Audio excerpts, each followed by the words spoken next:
ఉత్పత్తి ప్రకరణమునందు మొదటి భాగమైన ప్రకరణ పరిచయములోని 3వ అధ్యాయము బంధమోక్షములు. బంధము అంటే ఏమిటి?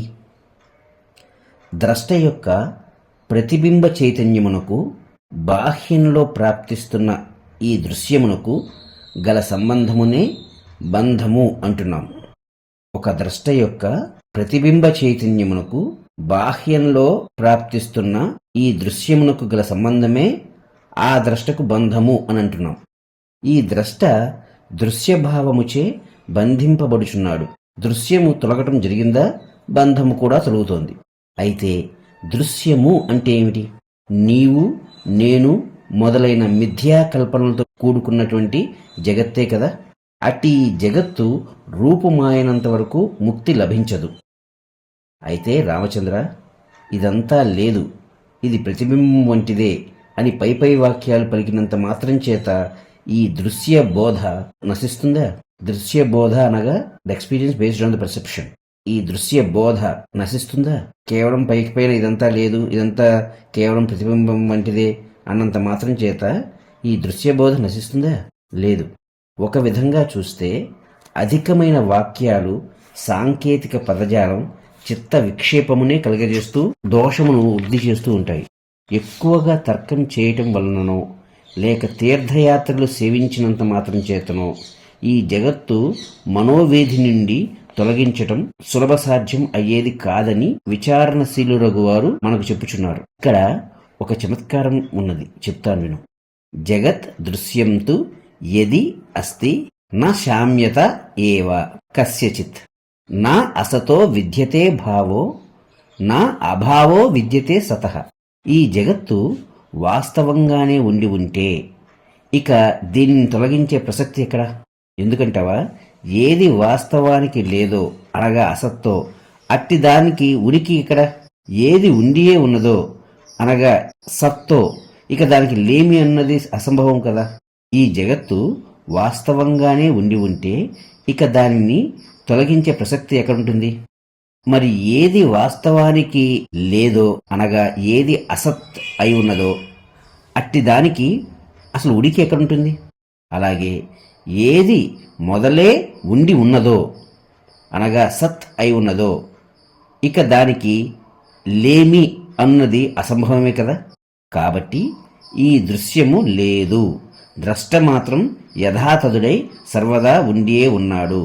కానీ స్వస్వరూపం యొక్క అపరిజ్ఞాన కారణంగా ఈ దృశ్యము ఉన్నట్లే తోచుచున్నది. చైతన్య స్వరూపముగు ఆత్మ స్వయముగా సర్వము తెలుసుకుంటోంది కనుక జ్ఞేయము. అది కొంతవరకే తెలుసుకుని మరికొంత గ్రహించలేదు కనుక అపరిజ్ఞేయము కూడా. అది దృశ్య నివృత్తి పొందనంత వరకు తాను ఎక్కడ ఉంటే అక్కడ ఒక పరమాణువులో కూడా దృశ్యమును గాంచుచూనే ఉంటుంది. ఓ జీవుడా, నీవు ఇప్పుడు మానవ జన్మ పొందావు. ఇది ఒక సదవకాశం. ఆత్మానుభవం కొరకై నీవు ఇప్పుడు ప్రయత్నించాలి. ఈ దృశ్యము నా దృష్టిలో లేకుండా ఉండేది ఎట్లా అనే దాని కొరకై ప్రయత్నశీలుడో కావాలి.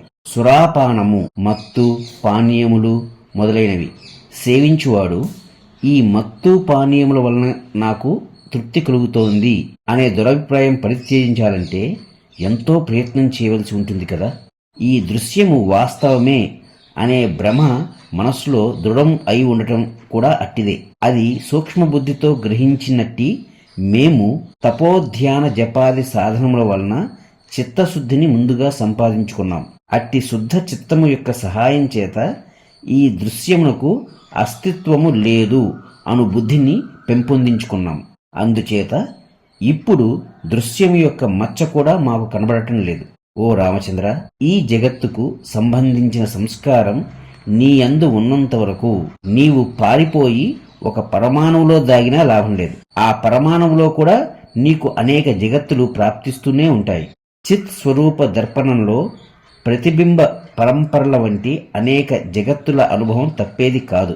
ఒక అద్దము ఇరుకు చోట్లో ఉన్నా లేక ఒక సువిశాల ప్రదేశంలో ఉన్న ఆయా తావులలో ఉన్నట్టి కొండలు, వాగులు, నేల, ఆకాశం, గోడ మొదలైనవి తన యందు ప్రతిబింబిస్తూనే ఉంటుంది కదా.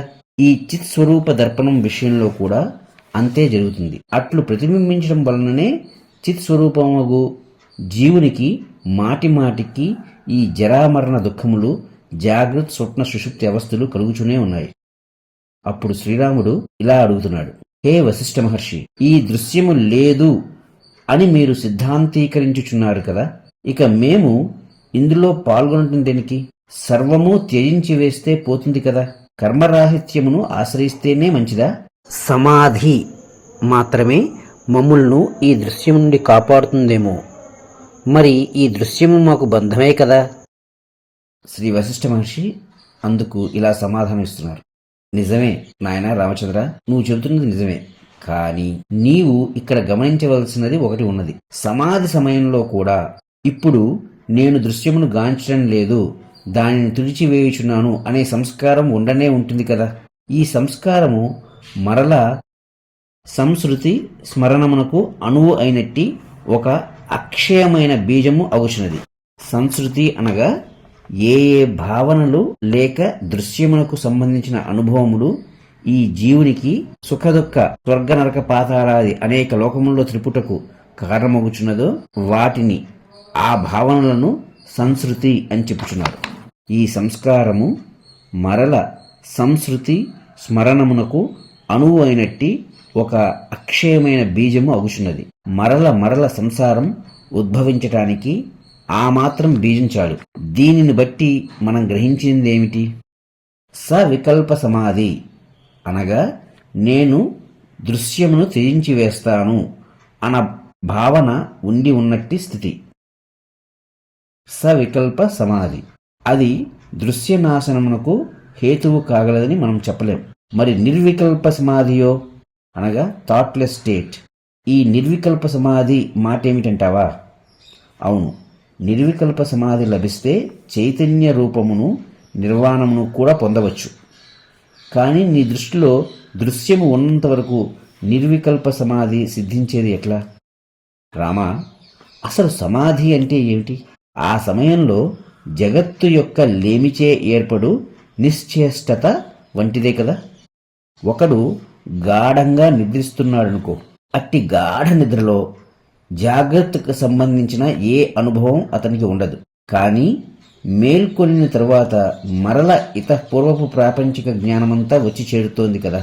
సమాధి నుండి లేచినవాడు మరల మునుపటి విధంగానే అంతులేని దుఃఖములతో పరిపూర్ణమై ఉన్న జగత్తులను పొందుచునే ఉన్నాడు. మరల దుఃఖమును పొందవలసి ఉన్నప్పుడు ఇక క్షణిక సమత్వస్థితి లేక సమాధి వలన వచ్చే లాభం ఏమిటో చెప్పు.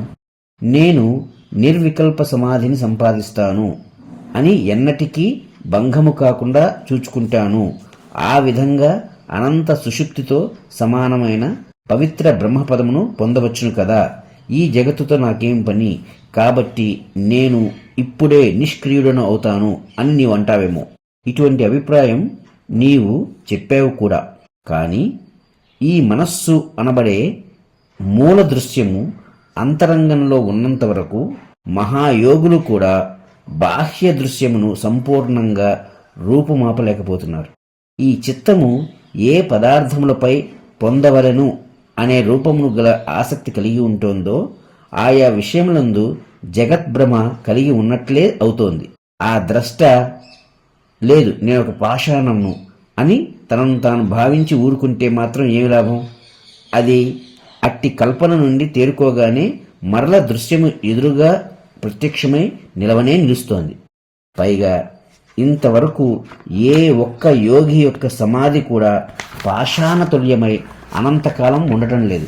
ఇది పరిశీలకుల మగు మా అనుభవం. పోని పాషాణ స్వరూపమైన స్థితి లేక పరిణామం కలిగి ఉన్నట్టి నిర్వికల్ప సమాధి అన్నది ఒకటి ఉన్నదనే అనుకుందాం. అది అనంతకాలం స్థిరంగా ఉన్నప్పటికీ ముక్తిని ప్రసాదించజాలదు. ముక్తి అన్నది శాంతము, జ్ఞానస్వరూపము, శ్రేష్టము, అనాది, అనంతము కదా. పాషాణము వంటి నిర్వికల్పత్వములో ఘనీభూతమైన ఆలోచనారాహిత్య స్థితిలో అట్టి ముక్తి లేదు అనేది మా అనుభవం, అభిప్రాయం కూడా. కాబట్టి రాఘవ, ఒకవేళ ఈ దృశ్యమే సత్యమై ఉంటే ఇది ఎన్నటికీ నశించే ప్రసక్తే లేదు. ఈ దృశ్యమును మేము తపో జప ధ్యానాదుల సహాయం చేత నశింపచేస్తాం అన్నది ఎంతటి హాస్యాస్పదం. మూడిలే అట్లు భావిస్తున్నారు. లేనిది తొలగించడమేమిటి? దృశ్యము అసలే లేదు. ఒకవేళ ఉంటే నశించదు.